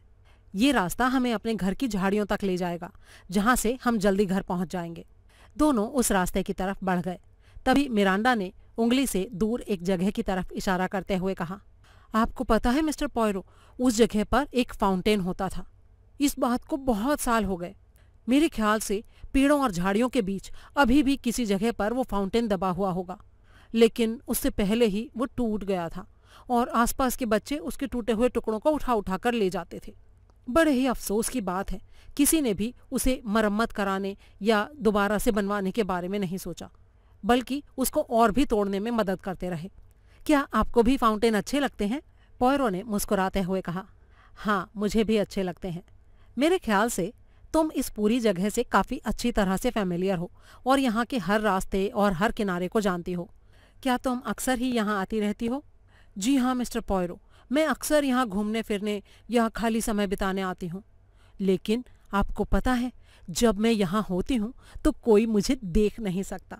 इसका कारण ये है कि मैं यहाँ पेड़ों की टहनियों पर बैठकर सारे नज़ारे देखती हूँ। मुझे ऐसा करना बहुत पसंद है। तुम टहनियों पर बैठकर किस तरह की चीज़ें देखती हो? मैं चिड़ियों और दूसरे पक्षियों को देखती हूँ। मैंने देखा है कि चिड़ियाएं ना बहुत ही झगड़ालू होती हैं। स्कूल में हमें पढ़ाया जाता है कि चिड़ियां आपस में बड़े ही प्यार से रहती हैं और मिलजुल कर अपने घोंसले बनाती हैं, लेकिन असल में ऐसा कुछ नहीं होता मिस्टर पॉयरो। वो हद से ज्यादा लड़ाकू होती हैं। अच्छा, तो क्या तुम लोगों को भी इतने ही ध्यान से देखती हो जितनी ध्यान से चिड़ियों को? हाँ, कभी कभी, लेकिन असल में यहाँ पर लोग बहुत ही कम आते हैं और इसीलिए मुझे लोगों को देखने का मौका ही नहीं मिल पाता। असल में यहाँ आने से ना लोग घबराते हैं। कुछ साल पहले यहाँ पर एक हत्या हो गई थी। ये हत्या उस टाइम हुई थी जब यहाँ पर ये खूबसूरत गार्डन नहीं था। उस टाइम यहाँ पर सिर्फ बंजर जमीन, पत्थर और चट्टाने ही थे। वो जो लाश थी ना, वो रेत के टीले के पास मिली थी, पता है आपको? ओह अच्छा, पॉयरो ने कहा। फिर दोनों थोड़ी देर खामोश चलते रहे। फिर अचानक मिरांडा ने कहा, आपको पता है, मुझे ना ये बात मालूम है कि जॉयस का सिर पानी की एक बाल्टी में डुबाकर उसको मार डाला गया है। मम्मी ये बात मुझसे छिपाना चाहती थी।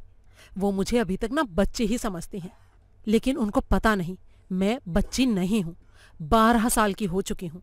अच्छा, क्या जॉयस तुम्हारी दोस्त थी? जी हाँ, वो मेरी बहुत अच्छी दोस्त थी। वो ना मुझे बहुत सारी मज़ेदार बातें बताया करती थी। एक बार तो वो भारत देश की यात्रा भी करके आई थी। वहाँ से आने के बाद उसने मुझे बड़े ही अच्छे अच्छे किस्से सुनाए थे, भारत के राजाओं के, हाथियों के और बहुत सारे और चीज़ों के। कितना अच्छा होता अगर मैं भी कभी भारत घूमने जा पाती। मैं और जॉयस तो इतने अच्छे दोस्त थे कि हम अपने सारे राज एक दूसरे को बताया करते थे। वैसे अगर आप दूसरे देशों के बारे में बहुत सी मज़ेदार बातें सुनना चाहते हैं तो ऐसे किस्से मेरी मम्मी भी आपको बहुत सारे सुना सकते हैं। आपको पता है, मेरी मम्मी ना ग्रीस गई थी। ग्रीस में ही वो एरियाडनी आंटी से मिली थी, लेकिन पता है वो ना मुझे अपने साथ ग्रीस नहीं लेकर गई थी। अच्छा, तुम्हें जॉयस के बारे में किसने बताया था मिरांडा? मिसिस पेरिंग ने। वो हमारे घर में बावर्ची का काम करती है। वो हमारे घर की सफाई करने वाली नौकरानी मिसिस मिंडन से बात कर रही थी। उनकी बातचीत से ही मुझे पता चला कि किसी ने जॉयस के सिर को पानी में डुबाकर उसे मार डाला है। क्या तुम हत्यारे के बारे में कोई अनुमान लगा सकते हो मिरांडा? जी नहीं, मेरे लिए कोई अंदाज़ा लगाना पॉसिबल नहीं है। मिसिस मिंडन और मिसिस पेरिंग को भी इस बारे में कुछ पता नहीं था। वैसे वो दोनों हैं भी एकदम बेवकूफ़। क्या तुम उस पार्टी में गई थी? जी नहीं, मैं वहाँ नहीं गई थी। उस दिन मेरा गला खराब था और मुझे बुखार भी हो गया था, इसीलिए मम्मी मुझे लेकर नहीं गई। अगर मैं पार्टी में गई होती ना तो मुझे हत्यारे के बारे में ज़रूर कुछ ना कुछ पता चल जाता। अब तक वो दोनों घर पर पहुंच चुके थे। मिसेस बटलर और मिसेस ओलिवर पहले से ही वहां मौजूद थीं। मिसेस ओलिवर ने पॉयरो से कहा, आइए मिस्टर पॉयरो, क्या मैंने आपका परिचय अपनी दोस्त मिसेस बटलर से करवाया है? जी हाँ, हम दोनों एक बार पोस्ट ऑफिस में मिल चुके हैं।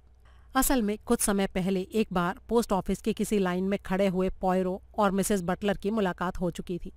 उस समय पॉयरो ने उनके ऊपर ज्यादा ध्यान नहीं दिया था, लेकिन आज मिसेस बटलर जब उसके सामने खड़ी थी तो पॉयरो ने उनको ध्यान से देखा। वो करीब 45 साल की महिला थीं और उनके नैन नक्श अपनी बेटी मिरांडा से काफ़ी मिलते थे। यहाँ आने के लिए आपका बहुत बहुत धन्यवाद मिस्टर पॉयरो, मिसेस बटलर ने कहा। असल में एरियाडनी को पूरा यकीन था कि आप इस हत्या का कोई ना कोई सुराग पाने में ज़रूर सफल हो जाएंगे और इसी कारण उसने आपको यहाँ आने की तकलीफ़ दी है।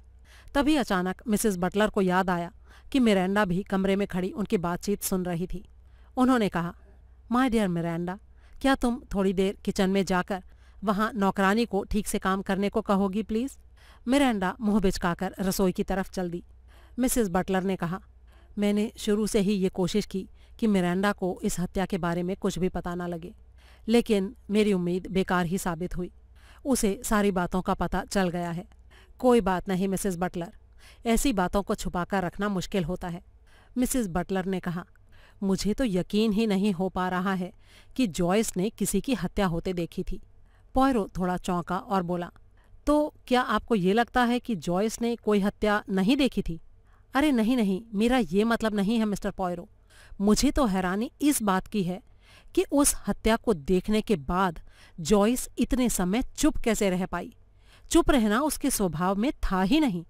पॉयरो ने जवाब दिया, इस इलाके में मैं जॉयस के बारे में जिससे भी कुछ पूछता हूँ वो उसके बारे में यही कहता है कि उसे बुरी तरह से झूठ बोलने की आदत थी और वो मनगढ़ंत कहानियां अक्सर बनाया करती थी। तब तक मिरांडा फिर से कमरे में आ गई थी और उसके हाथ में चाय के सामान की एक ट्रे थी। उसने कहा, क्या मैं ट्रे को नीचे रख दूं? मुझे उम्मीद है कि अब तक आपकी बात खत्म हो चुकी होगी। अगर नहीं हुई तो फिर से किचन में जाऊं क्या? मिसेस बटलर ने उसके हाथ से ट्रे लेकर नीचे रख दी। इसके बाद मिरांडा सैंडविच की ट्रे ले आई। मिसेस बटलर ने कहा, मेरी और एरियाडने की पहली मुलाकात ग्रीस में हुई थी मिस्टर पॉयरो। एरियाडने ने भी मुस्कुराते हुए कहा, असल में बात ये थी कि ग्रीस से एक आइलैंड की तरफ जाते हुए मैं समुद्र में गिर गई थी और जूडिथ ने मुझे पानी से बाहर निकलने में मेरी हेल्प की थी। तभी से हमारे बीच इतनी पक्की दोस्ती हो गई जो आज तक भी कायम है। पॉयरो बस मुस्कुरा दिया। उसके बाद चाय और नाश्ते का दौर चला और उस बीच कोई कुछ नहीं बोला। उसके बाद पॉयरो ने कहा, मिसेस बटलर, आपकी बेटी बहुत ही खूबसूरत भी है और होशियार भी। क्या आप जानती हैं कि उसको आपके घर के पास बना हुआ क्वेरी गार्डन बहुत ही अच्छा लगता है? जी हाँ मिस्टर पॉयरो, मिरांडा की ये आदत मेरे लिए चिंता का विषय है। आपने तो खुद ही देखा होगा कि वो जगह कितनी सुनसान रहती है और मिरांडा अपना काफ़ी टाइम उसी गार्डन में बिताती है। मुझे हर टाइम उसके बारे में चिंता लगी रहती है, खास करके उस टाइम से जब से जॉयस की हत्या का मामला सामने आया है। मैं आपसे रिक्वेस्ट करती हूँ मिस्टर पॉयरो कि आप इस केस को जल्दी से जल्दी सुलझा दें। जब तक हमें जॉयस के हत्यारे का पता नहीं चल जाता है तब तक हम एक पल के लिए भी चैन से नहीं बैठ पाएंगे। फिर मिसेस ओलिवर की तरफ मुड़कर मिसेस बटलर ने कहा, एरियाडनी, तुम पॉयरो को गार्डन में ले जाओ, मैं थोड़ी देर में बर्तन साफ करके वहीं आती हूँ। फिर मिसेस बटलर चाय का बचा खुचा सामान लेकर रसोई घर की तरफ चल दी। पॉयरो और मिसेस ओलिवर बाग से निकलकर मकान के छोटे से गार्डन में आ गए। वहां रखी पत्थर की एक बेंच पर बैठते हुए पॉयरो ने पूछा, तुम्हारी दोस्त मिसेस बटलर को देखकर ऐसा लगता है एरियाडनी कि वो किसी बात से बहुत चिंता और परेशानी में है। क्या तुम जानती हो कि उनकी परेशानी का कारण क्या है? अरे, उसके घर के पास एक बच्ची की इतनी निर्मम हत्या हो गई है। क्या ये चिंता की बात नहीं है पॉयरो? मिसेस ओलिवर ने कहा, हाँ वो तो ठीक है, लेकिन इस टाइम मैं जूडिथ के बारे में तुम्हारे विचार जानना चाहता हूँ। किस तरह की औरत है वो? अरे, मैं तुमको पहले ही बता चुकी हूँ मिस्टर पॉयरो कि जूडिथ से मेरी मुलाकात ग्रीस में एक समुद्री यात्रा के दौरान हुई थी। हम सब जहाज में सफ़र कर रहे थे। वहाँ जूडिथ के अलावा और भी कई लोग थे, लेकिन जब से उसने मुझे समुद्र में डूबने से बचाया उसके बाद से हमारी दोस्ती काफ़ी बढ़ गई। इसके बाद मैं लगातार जूडिथ से मिलती जुलती रही। क्या तुम उस समुद्री यात्रा से पहले भी उससे कहीं मिली थी? नहीं तो? ओके, तो जूडिथ के बारे में तुम क्या क्या जानती हो? वही सारी बातें पॉयरो जो आमतौर पर बाकी लोग भी जानते हैं। वो एक विधवा है, उसका पति हवाई जहाज़ का पायलट था और उसकी मौत कई साल पहले एक कार एक्सीडेंट में हो गई थी। उसके पति ने मौत के बाद उसके लिए ज़्यादा पैसा नहीं छोड़ा था, इसीलिए वो काफ़ी टाइम तक आर्थिक रूप से परेशान रही थी। इसीलिए जूडिथ अक्सर अपने पति के बारे में बात करना पसंद नहीं करती है। क्या मिरांडा उसकी अकेली संतान है? हाँ, अकेली है। जूडिथ पास ही एक जगह पार्ट टाइम काम भी करती है। उसके पास स्थायी किस्म की नौकरी नहीं है। क्या वो क्वेरी हाउस में रहने वाले लोगों को जानती है? तुम्हारा मतलब बूढ़े कर्नल वेस्टन और उसकी पत्नी को? मिसेस ओलिवर ने पूछा। अरे नहीं, मेरा मतलब उस मकान की पुरानी मालकिन मिसेस लेल्विन स्मिथ से है। लेकिन पॉयरो, उनको मरे तो 2-3 साल गुजर चुके हैं और आमतौर पर उनके बारे में अब कोई चर्चा नहीं होती। लेकिन तुम उनमें इतनी दिलचस्पी क्यों ले रहे हो? देखो मिसेस ओलिवर, इस केस की पूरी तहकीकात करने के लिए मुझे उन लोगों के बारे में जानना भी ज़रूरी है जो अब इस दुनिया में नहीं हैं या जो इस इलाके को छोड़कर चले गए हैं। इस इलाके में पिछले कुछ सालों में ऐसा कौन सा आदमी छोड़कर चला गया है जिस पर तुमको संदेह है पॉयरो? मिसेस लेल्विन स्मिथ की वो विदेशी नौकरानी। ओह, अब समझी। ये नौकरानियाँ असल में ऐसी ही होती हैं। गरीब मुल्कों से यहाँ आती हैं और यहाँ पहुँचते ही लोकल लड़कों से प्रेम की पींगे बढ़ाने लगती हैं। इसके नतीजे आमतौर पर भयानक ही होते हैं। या तो वो अनैतिक रूप से प्रेग्नेंट हो जाती हैं या फिर उनकी हत्या कर दी जाती है। अरे अरे मिसेस ओलिवर, तुम तो भावनाओं में ही बहती जा रही हो। मुझे अभी तक इस बात का कोई प्रूफ नहीं मिला है कि इस इलाके में पिछले कुछ टाइम में किसी नौकरानी की हत्या हुई है। इतना कहकर पॉयरो ने अपनी जेब से डायरी निकाली और उसमें कुछ लिखने लगा। ये तुम डायरी में क्या नोट कर रहे हो पॉयरो? पिछले कुछ टाइम में जो घटनाएं हुई हैं उनके बारे में लिख रहा हूँ। तुमको भूतकाल में कुछ ज़्यादा ही दिलचस्पी है ना? हाँ बिल्कुल है, और वो इसलिए है क्योंकि वर्तमान का जन्म भूतकाल से ही होता है। क्या तुम मेरी ये डायरी देखना चाहोगी? हाँ हाँ जरूर। पॉयरो से डायरी लेकर मिसेस ओलिवर ने उसके कुछ पन्ने पलटे। एक पन्ने पर लिखा हुआ था, मौतें, मिसेस लैल्विन स्मिथ धनी औरत, जैनेट वाइट स्कूल टीचर, वकील के क्लर्क की हत्या, नौकरानी का अचानक गायब हो जाना। ये पढ़कर मिसेस ओलिवर ने कहा, नौकरानी का अचानक गायब हो जाना? उसके अचानक गायब होने के पीछे क्या कारण हो सकता है? पॉयरो ने जवाब दिया, मुझे मिली सूचना के अनुसार वो किसी कानूनी पचड़े में फंस गई थी। इसके बाद डायरी के अगले पेज पर लिखा था, जालसाजी। अब ये जालसाजी क्या है? मिसेस ओलिवर ने पूछा। यही तो मैं तुमसे जानना चाहता हूँ। मुझे जो बताया गया है उसके हिसाब से एक वसीयतनामे में जालसाजी से कुछ बदलाव किया गया था और उस बदलाव के अनुसार वो वसीयतनामा इस नौकरानी के हक में चला गया था। लेकिन इन सारी बातों का जॉयस की हत्या से क्या संबंध है पॉयरो? देखिए, इस समय तो मैं भी निश्चित रूप से कुछ नहीं कह सकता, लेकिन ये सारी बातें दिलचस्प जरूर हैं। अच्छा ठीक है, लेकिन ये डायरी में तुमने अगला शब्द क्या लिखा है? हाथी। अब किसी हाथी का जॉयस की हत्या से क्या संबंध हो सकता है भला? हो सकता है मिसेस ओलिवर, जरूर हो सकता है। खैर, इस बात को छोड़िए, अब मैं चलता हूँ।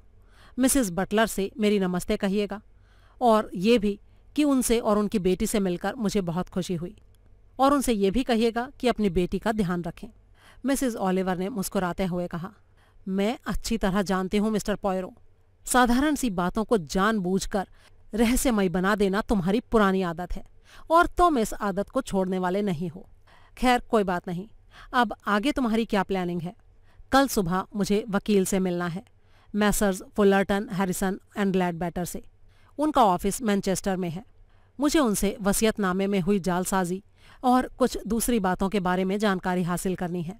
और उसके बाद क्या करोगे तुम पॉयरो? उसके बाद मुझे कुछ ऐसे लोगों से मिलना है और बातचीत करनी है जो वहाँ पर मौजूद थे। कहाँ पर मौजूद थे? क्या पार्टी में? मिसेस ओलिवर ने पूछा। नहीं अरियाडनी, पार्टी शुरू होने से पहले की जाने वाली तैयारी में। और इतना कहकर पॉयरो मुस्कुराते हुए बाहर निकल गया। इससे आगे की कहानी के लिए सुने अगाथा क्रिस्टी के नॉवल हेलोवीन पार्टी का तीसरा भाग।